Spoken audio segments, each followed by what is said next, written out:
Welcome back. Thanks for staying with us. You're watching Beyond World is One with me, Diksha Bisla. Let's start with the headlines.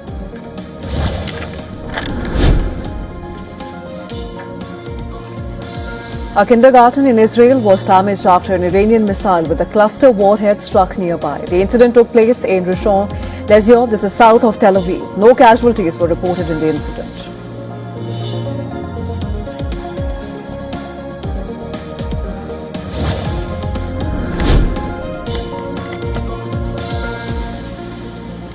Israel's defense minister, Israel Katz, says that the US-Israeli strikes on Iran will intensify from Sunday. Katz added that attacks meant to decapitate Iran's leadership and thwart its strategic capabilities will continue.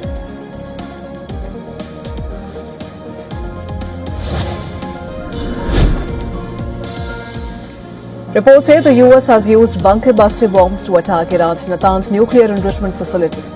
The US has dropped GBU-57 massive ordnance penetrator bombs, which are also known as bunker busters. And this is on Natanz and Fordo during last year's war as well.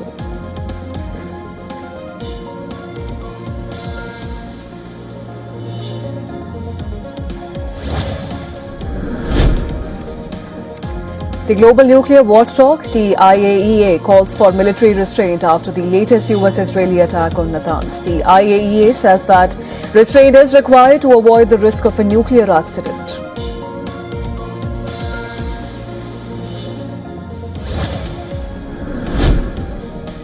The UAE says that it has engaged 3 ballistic missiles and 8 drones on March 21st so far. The UAE's defense minister adds that it has engaged 341 ballistic missiles, 15 cruise missiles and 1,748 UAVs since the US-Israeli war on Iran began.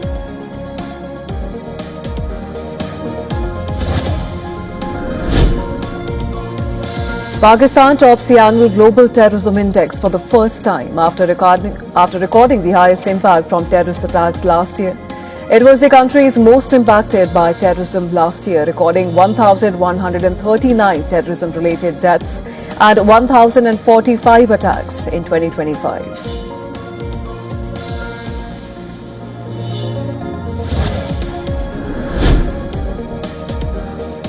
A couple was killed and their 2 children wounded after a Russian strike hit a house in Ukraine's Zaporizhzhia.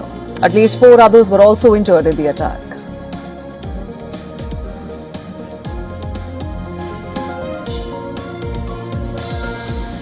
Across South Africa, dozens of boys and young men have died during traditional circumcision rituals, and every year families in fact send their sons away for a rite of passage into adulthood. For some, it ends in tragedy. In the latest initiation season alone, at least 48 deaths have been reported. Many participants are in good health when they enter. They join their peers in isolated settings, wrapped in blankets and covered in clay as they undergo the circumcision ceremony. But secrecy continues to limit scrutiny. The death toll is rising, and officials often confirm cases only when the numbers become significant.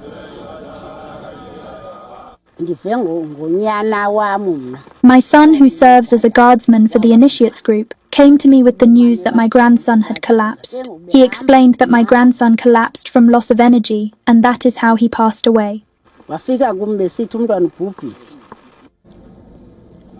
The health risks include untrained practitioners and the use of unsterilized tools. Dehydration and untreated infections are amongst the leading causes of death. The families often struggle to understand what happens inside the initiation schools. Registered centers can house dozens of initiates. Illegal schools have expanded, drawing those who cannot afford regulated ones. For families, the expectation is a safe return, and yet despite the risks, participation remains widespread. Completion brings social recognition, including eligibility for marriage and participation in cultural life.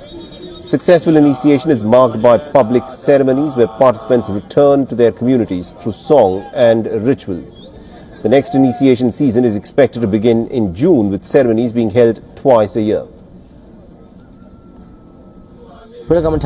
As a participant in this rite of passage, I find that negative perceptions are often held by those unfamiliar with the practice. Initiation is about learning to be humble, becoming someone the community can trust, and earning their love and respect. As an initiate, it shouldn't matter if you're a father or not. When people see you, They should feel a sense of peace and safety. And our correspondent Calvin Ongmu has been tracking the story closely for us and has sent us this report from Johannesburg in South Africa. Listen in. South Africa's Minister of Cooperative Governance and Traditional Affairs convened a high-level meeting late last year to address deaths at initiation schools. Authorities have blamed negligence by parents and some schools, stressing that the tradition itself is not the cause, but rather failure to comply with standards under the Initiation Act. The secretive rite, typically held in remote areas to instill discipline and social values, has come under scrutiny after a rising number of deaths. Officials have intensified investigations and warned illegal operators to shut down. Authorities say every initiate deserves to return home safely, but fatalities continue to raise serious concerns. This is Calvin Ongmu from Johannesburg, South Africa for WION. We're excited this weekend to introduce you to the latest team member here at Farm Journal, Haley Bickelhaupt. You will be seeing her quite a bit on the show. But Haley, to kick things off, you have been following just a heartbreaking story in Nebraska. We talked about it in news, but the wildfires are burning at last count 800,000 acres. What did you find out this week? Well, Tyne, I'm just one of the members of our team that have spoke with a number of cattlemen in this area that have been impacted. I spoke with Glenna Shearfay. Her husband helps manage Rush Creek Ranch, which is north of Lisco, Nebraska. Now, she says that this photo that you see here on your screen was taken Thursday, March 12th at 8:30 at night. And it was about 14 miles north of their facilities, and it was as close as she could get to the flames. Shearfay says that as far as she knows, all of their horses, cattle, and buildings are fine, but their land was hit hard. Now, their camp is on about 12,000 acres, and about 300 can only hold cattle right now. Ag Day's Clinton Griffith spoke with another cattleman, Audra Allen from Whitewater Ranch in Arthur County. Allen says that these fires will have a significant impact on the rural economy and the cattle markets. We fight fires every year. It's part of living in the grasslands and the prairie. We fight fire all the time, but never have we seen anything of this magnitude. We had an exceptionally wet year this past summer, and so the amount of fuel that's in the pasture has just been unreal. If people want to help, what do you need? Biggest thing we need is hay. Guys got to feed their cows. Fence posts. Fence. I mean, I think we replaced fence last year, and I think we're up to, $22,000 an acre, $22,000 a square mile to be able to replace that fence. And so the hedge posts that are needed, the wire, just the hay and the forages to be able to feed these cows are the biggest need that I can see right now. The Nebraska football program is helping out with that need. All the ticket proceeds from their spring game will be donated to wildfire relief efforts. Now, if you would like to help those impacted, there are a list of ways that you can help out. We have them all listed on drovers.com. Haley, thank you so much. We appreciate it, and I know you'll continue to follow this story. And again, welcome to the team. All right, well, extreme heat in the West, that is just one factor that's aiding these wildfires. How long will this heat stick around? We'll check in with Brian Bledsoe next.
An independent journalist claim about Benjamin Netanyahu has once again pushed an already raging online rumor back into focus. The latest trigger came after American journalist Ethan Levins publicly claimed that Netanyahu had died. Ethan writes that Netanyahu died on March 8th. This is why Yair took an unusual 7-day break on X for the Jewish Shiva mourning period. He tweeted last on March 8th, then waited exactly 7 days to retweet a post on March 15th. Soon after that, many users started posting similar messages using almost the same format. They wrote, "Netanyahu died on," and then added what they called proof. One of the most repeated points is the silence of Netanyahu's son, Yair Netanyahu. Users claim his lower social media activity between March 8th and March 15th matches Shiva, the 7-day mourning period observed in Jewish custom. That timeline is being repeatedly cited online as supposed proof, even though no evidence has been produced to support that interpretation. Other users are pointing to global political behavior. Some posts mention Donald Trump, claiming his recent public tone appeared unusually restrained, and linking that to the same theory. This claim has already been circulating across social media for nearly a week. For the past 7 days, users across platforms have been building detailed posts trying to argue that Netanyahu is no longer alive. Social media users, independent journalists, experts, and even Russian TV X account argue that videos released by Israeli authorities showing Netanyahu speaking are artificially generated. At the center of this online discussion is also Israel's response. To counter the rumors, Netanyahu released a video showing himself drinking coffee. Israeli government handles also shared a clip of him inside a command room. Since then, more visual content featuring Netanyahu has continued appearing through official channels. That repeated push by official accounts has itself become part of the online debate. Several users are now claiming that repeated public proof is only adding more suspicion. One widely shared line says that when a government repeatedly posts videos to prove a leader is alive, it only fuels speculation further. At the same time, many users have rejected the rumor outright and said the claims are false. But the combination of repeated posts, claimed timelines, video clips, comment threads, and memes has kept the conversation active online. What do you think about how quickly such claims gain momentum online? Tell us in the comments and stay tuned for more updates. اون عزیز فرمود رهاشون نمی‌کنی تماشاش مردک قمارباز حاج قاسم فرمود این جنگ رو شما شروع می‌کنید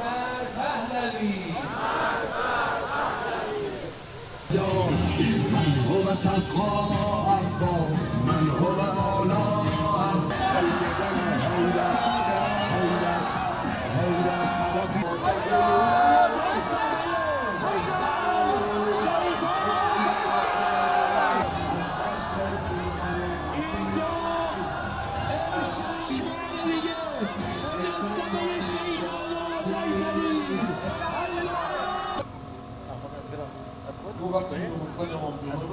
حالا خوشگل بگو الله اکبر الله اکبر الله اکبر حسین شاه ما آی علی اصغر به دستای کوچولوت بی حواز است از سرم بردار من بابا ندارم بچه هاشونو بالا بیارن تا این بچه ها رو بالا آورد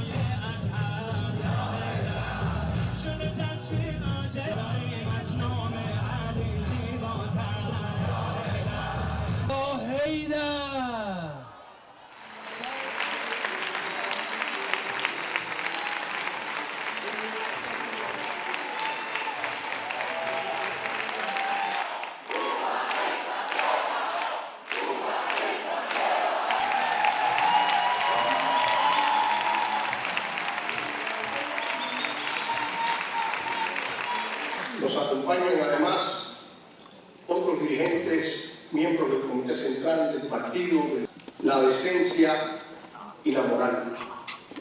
Sean bienvenidos a esta casa.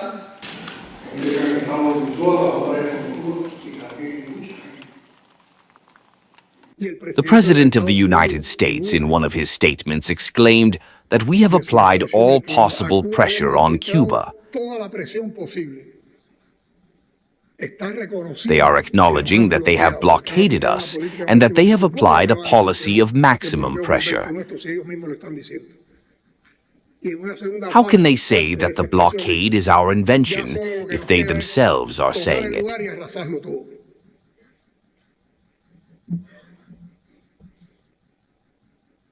And in a second part of that statement, he says, the only thing left for us is to take the place and destroy everything.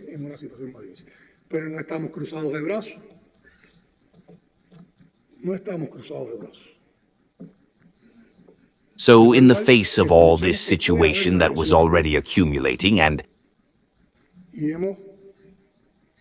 that was serious, they apply the energy blockade that puts us in a more difficult situation. But we are not sitting with our arms crossed. First of all, we recognize that there could be an aggression against Cuba, and we have unleashed a preparation plan to raise our people's readiness for defense.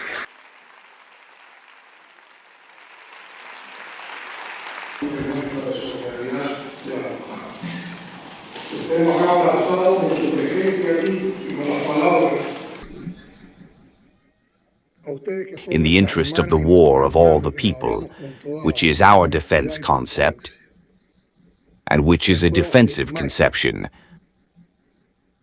not aggressive, and to defend the country with the preparation and the preparation of all the people in defense. To you who are our sisters and brothers, we speak with complete honesty and transparency. I can responsibly affirm that the leadership of the Cuban Revolution is united, that all our decisions are made collectively and collegially, and that, of course, in that college and in that united leadership is present the historic leader of the Cuban Revolution, Army General Raúl Castro.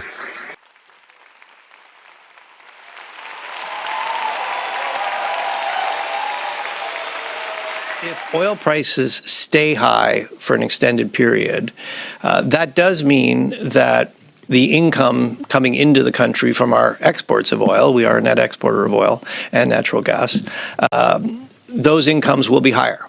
That will tend to support the economy.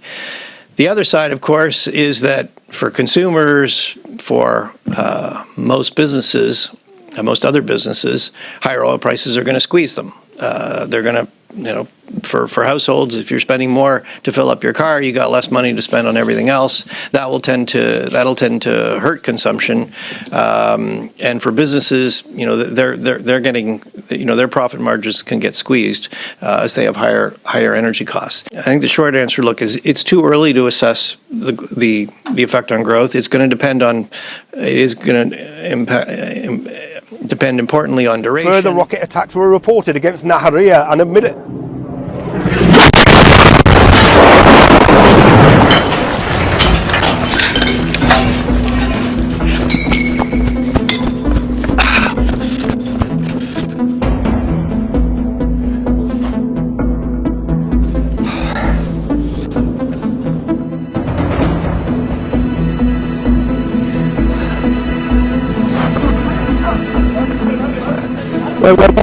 Where?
Whoa!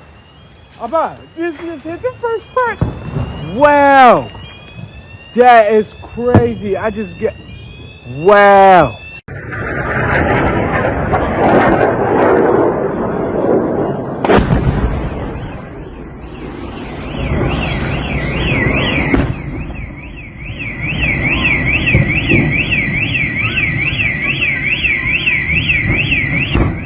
The world would be better off if they didn't exist.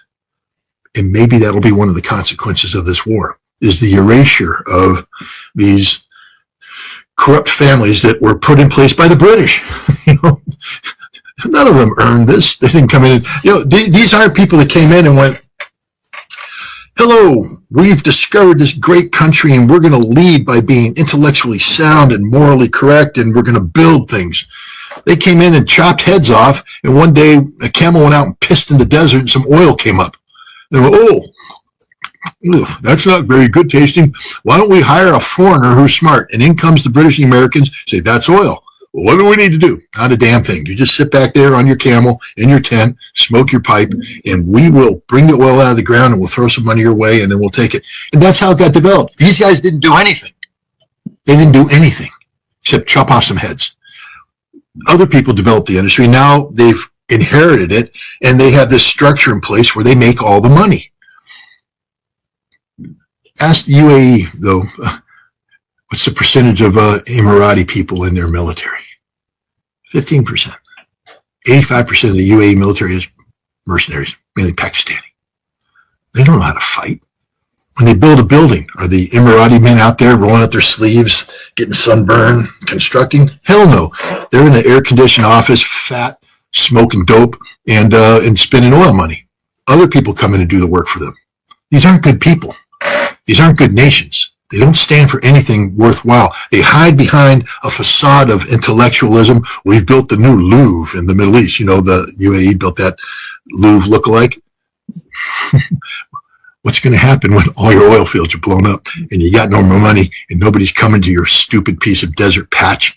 You have no water because the desalinization plants are going to be blown up, and that building's going to be empty. Nobody's going to visit. Or is it the Burj or whatever? A holy city, and a moment that changed everything. In Jerusalem's old city, one of the most sensitive places on earth, an Iranian missile strike has landed dangerously close to the Al-Aqsa Mosque, and the world is now holding its breath. Because CCTV cameras captured it, a flash in the sky, a sudden interception, and then falling of debris. Israeli authorities say that the missile was stopped, but the fragments rained down to the western wall and the Al-Aqsa compound, just meters away from the sites that are sacred to millions, and especially on the date on Eid. Well, imagine this scene.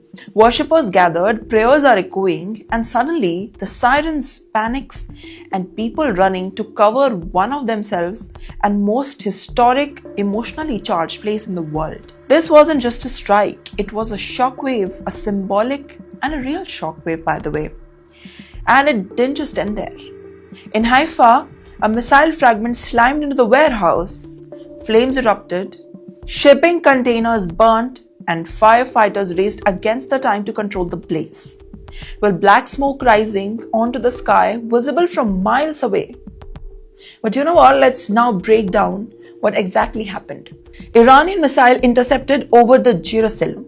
Debris landed near the Al-Aqsa Mosque in the western wall of Haifa port that was hit by the fragments, causing Iran launching the 68th wave of the strikes. And now the conflict is entering the third week. Well, this is not just an interception, it's a proximity. Closer strike get so scared of the civilian spaces, the higher risk of the uncontrollable consequence. Well, the interceptions are working, but they're not perfect enough to save the civilians and the sacred places. And even a successful interception can still cause damage because of the following debris and unexpected impact on the zones that civilians fear. Well, for people on the ground, the difference between intercepted and hit is becoming dangerously thin, because when the fragments fall on the holy sites, the emotional impact can be just explosive as the direct strikes. Well, there's another deeper message there. Well, Jerusalem is not just a holy city, it's a symbol. A strike closer to the signal far beyond the military strategy. It chooses faith, identity, and lot more to target on. Well, now, how far can this go before it crosses a line that cannot be reserved, that cannot be reversed? Because when missiles fall near the sacred grounds, it's not just a territory at risk. It is something much bigger, more of what the world says as the dangerous messaging through the subliminals. What do you have to say about this? Make sure. I do think if it gets to the point where, this really gets out of hand and you start to see mass casualty attacks in the United States, the history of the United States and other countries leaves no doubt that emergency measures will be instantly imposed, and those emergency measures don't go anywhere when there are emergencies. That was the history of the Patriot Act. The Patriot Act was this radical, extremist, un-American law that we needed supposedly in the wake of 9/11. They assured us, oh, don't worry, it's going to be temporary. Here we are, 2026. It's part of our woodwork, and nobody ever talks about it anymore. That's how quickly these things can get normalized. And I believe that Greenwald has a point there, that if a series of events hit here in America, they are going to clamp down with laws just like they did after Blind 11, and they're going to use them to their advantage full scale. Now, if you couple that with the newest alert warning that's been sent out, it seems like at any time now, more events could happen. Some are already saying they've begun. But the U.S. embassies are now issuing a warning to Americans worldwide after these bombings have hit Europe, saying that Americans are going to be targeted anywhere they're at, and that you should use vigilance, be prepared, use caution, watch your surroundings. These are warnings going out from the embassy to, again, all Americans worldwide. So I do expect blowback large scale in this country, if it's real or not, because certain people would not miss this opportunity to pull something off, regardless. So something's going to happen, period. Are people going to prepare for it, be prepared for it? That's a whole different story. But those of you out there that take it serious, you know the time we're in, and we may not have too many more warning signs before big things start popping off. I fully expect this summer to be action-packed.